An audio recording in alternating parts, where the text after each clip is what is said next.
చెయ్యడానికి యోగ్యమైన మనుష్య జన్మని పొందాను, ఇది నాకు ఎంత అదృష్టం అన్న సంతోషంతో చెయ్యడం అలవాటైందనుకోండి.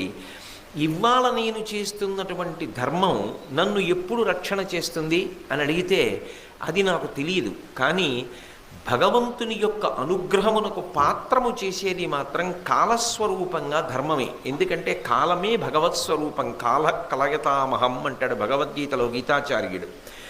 ఆయన లెక్క కట్టుకుంటాడు, వీడికి ఎప్పుడో ఫలానా సమయంలో ఒక ఆపద రావాలి, అది నాకు తెలియదు.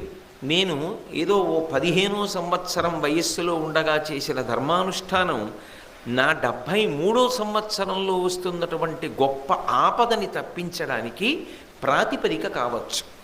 ఇప్పుడు జరిగిన ఒక సంఘటన 15వ ఏట జరిగిన సంఘటనగా మిగిలిపోకుండా దాని ఫలితము 73వ ఏటను